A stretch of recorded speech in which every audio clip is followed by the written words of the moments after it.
Pat McCrory calling out a report that put his stock deals in the public spotlight. Good evening, everyone. I'm Larry Stogner. And I'm Tisha Powell. That report front and center in the News and Observer this morning. It claims Governor McCrory didn't disclose that he owned Duke Energy stock when he had at least $10,000 in holdings. Our Andrea Blanford has been looking into the deeper impact that this could have. She's live in Raleigh. Andrea?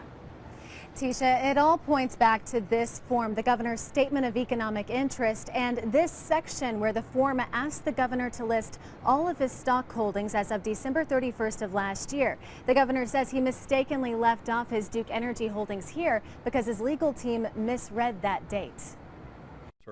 My chief legal counsel feels terrible because he misinterpreted. It would have been no big deal for us to report it. Governor Pat McCrory says today's headlines that he failed to disclose his holdings with Duke Energy in two separate state ethics filings is much ado about nothing. And even the Ethics Commission has told us this is a common mistake.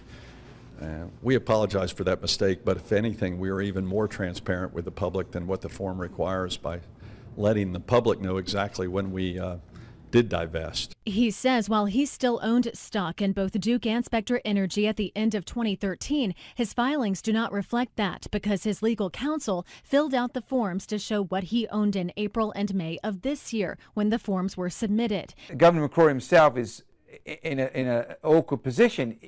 Even if there's nothing to this, and there may well be nothing to this. NC State political science professor Andy Taylor says the issue, regardless of whether it's a mistake, is problematic for the governor who makes a point of holding his office to a higher standard.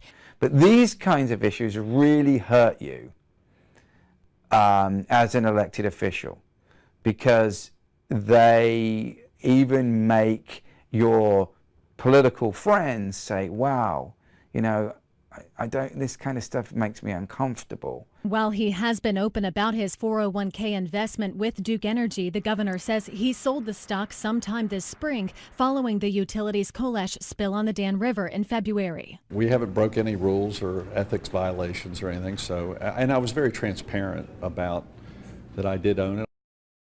So while this could have an impact in the court of public opinion, what about legal implications? While I talked with legal experts today, they tell me that whenever public officials knowingly fail to disclose information about their financial interests, there could be criminal penalties, and that would be up to the State Ethics Commission to investigate.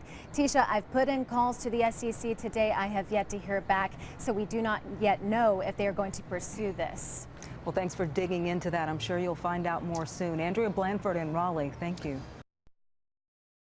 Dozens of families that live near coal ash sites are getting unwanted letters in the mail. The state is advising them not to drink or cook with their well water. 117 test results were sent out showing 87 properties with potentially toxic metals that exceeded state groundwater samples. Now, the initial tests came from wells near 8 Duke Energy coal ash sites, and more testing is planned. Duke Energy argues there's no evidence that contaminants came from coal ash.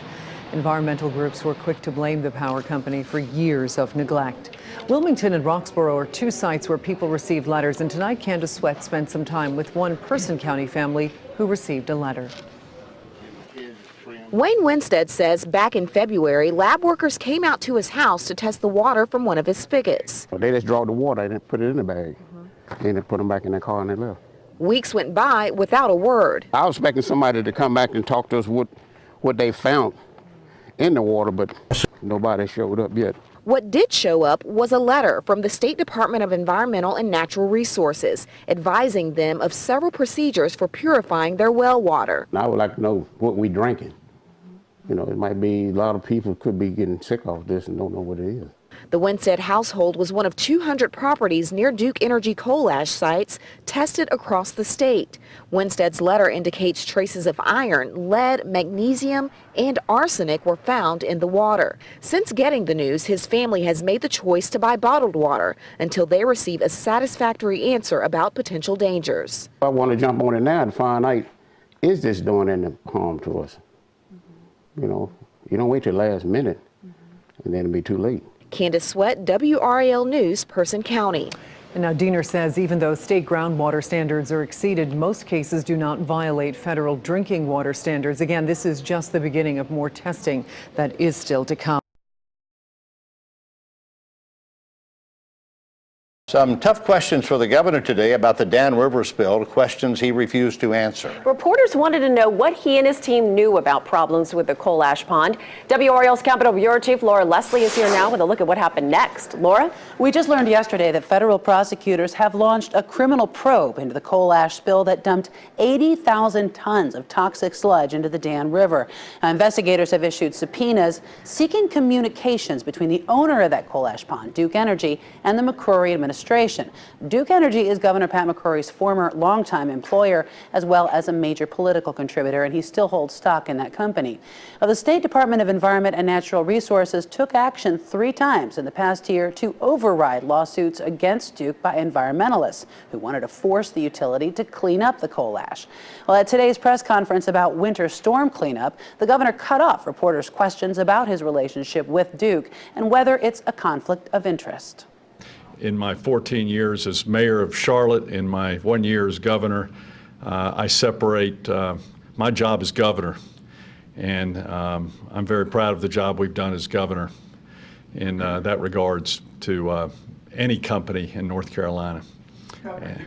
I didn't, excuse me, sir, but you have not been recognized. We also learned this week that DENR made a mistake when it said pollution levels downstream from the spill were safe. They were not. Health officials say people should avoid contact with the ash. The state's Environmental Review Commission will hear testimony on the spill when it meets in Raleigh on Monday morning. We'll be there to cover it for you, Deb. All right, Laura Leslie live in our newsroom. Thank you, Laura. That has exposed thousands of sites across the state where people could be drinking contaminated groundwater right now. I'm Governor Pat McCrory. Most private wells provide a clean, safe supply of water for many people in North Carolina. Unfortunately, sometimes contaminants can pollute private wells. Making the investment to have your private well tested routinely is the best way to be sure your water is safe. Your local health department can provide more information about the test.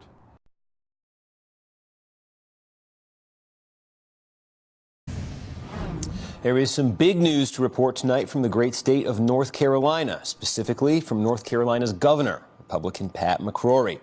Pat McCrory took office just over a year ago at the beginning of 2013, and right now he is facing the single biggest crisis of his entire administration.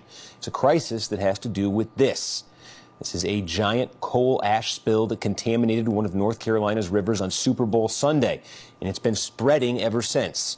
This toxic soup of coal ash was spilled by a power company called Duke Energy. It's a company that also happens to be the governor's former employer. Before taking office, Pat McCrory worked for Duke Energy for nearly 30 years, and his personal ties to that company have been at the center of the controversy surrounding his administration's handling of this disaster. The state didn't inform residents about the spill until a day after it happened. Officials at first downplayed the scale of the disaster. They told residents that the water was safe, and then days later, they had to reverse themselves and say that no, actually it wasn't safe. The state's handling of this disaster has been sort of a mess, but it was made even worse for Governor McCrory when the Associated Press broke the news that his administration has, over the last year, been shielding his old company, Duke Energy, from lawsuits filed by local environmental groups. Pat McCrory's relationship to Duke Energy has been the focus of local reporters in North Carolina for weeks now.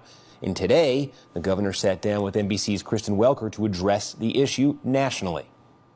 Governor, what do you say to your critics who say that it's a conflict of interest for you to have such close ties with a company that you're charged with regulating? I'm no longer employed with Duke Energy Company. That employment ceased a number of years ago, and the voters of North Carolina clearly knew of my previous employment.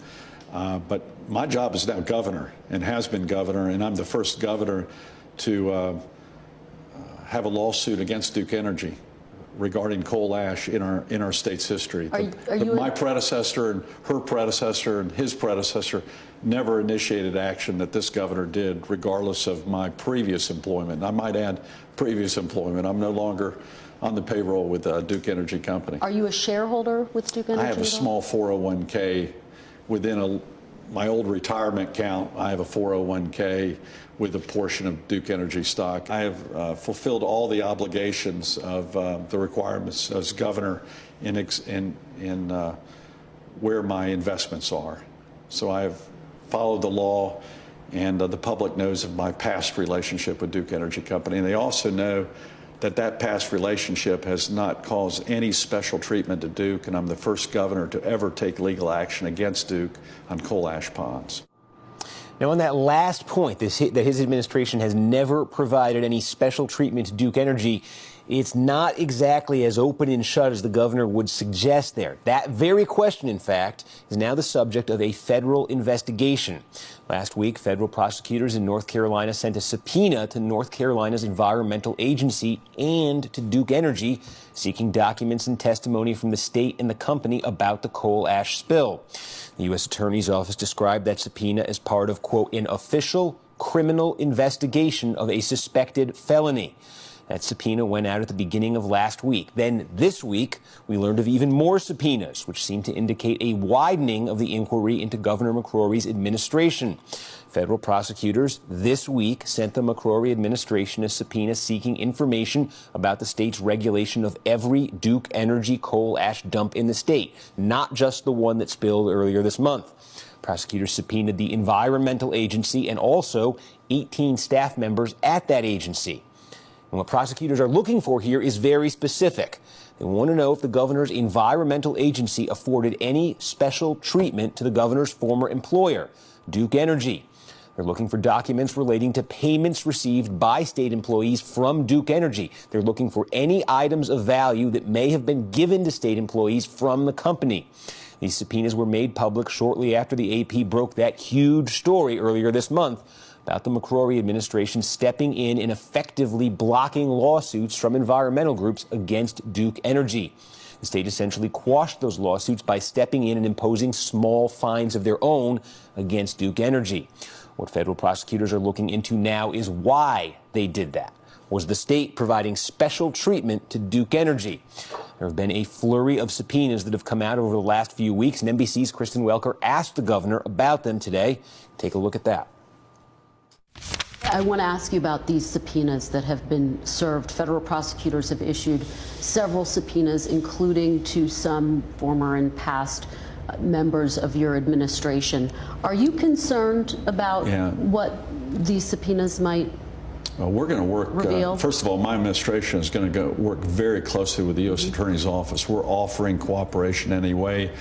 Each of the people subpoenaed, we did not hire any of them. They were all with previous administrations, and but we're going to work in any way we can with the U.S. Attorney, and are even looking at doing our own internal investigation. If there's been any improper activity, it's not going to be put up with in this administration. And I just want to get you on the record on this, Governor. Have you been served a subpoena, or anyone in your office? No, I've not been served a subpoena, and no one that I have appointed or no one in my office has been served a subpoena. Are you confident that the people who have received subpoenas have not received any improper financial? We do not know. I mean, we have had, since I've been in office since we've been in office for 1 year, we have had no indication or accusations of that. And so it was the first we've heard. Are you at all concerned about what this investigation is going to reveal? You know, I believe in ensuring that you find out all the information necessary to get the facts. So you can see Governor McCrory did make a little news in that interview there. He says that he has personally not been subpoenaed, nor has his office. He says that he cannot say for sure that there hasn't been wrongdoing here, and he says that his office might launch its own internal investigation into what has gone on. This has been a fast-moving story. Just today, one of the major newspapers in the region called on federal prosecutors to examine the actions of Governor McCrory himself. It's unclear whether that will happen, but this story has just sort of blown up around Governor McCrory just in the last 2 weeks, so stay tuned. And that does it for us tonight. Rachel will be back here in this chair on Monday, and you can see me in just a few hours after I hopefully get a little sleep, at least on Up. That is starting at 8 a.m. Eastern Time, when we will have new reporting on the George Washington Bridge scandal. Until then, as Rachel likes to say, it's time to go to prison.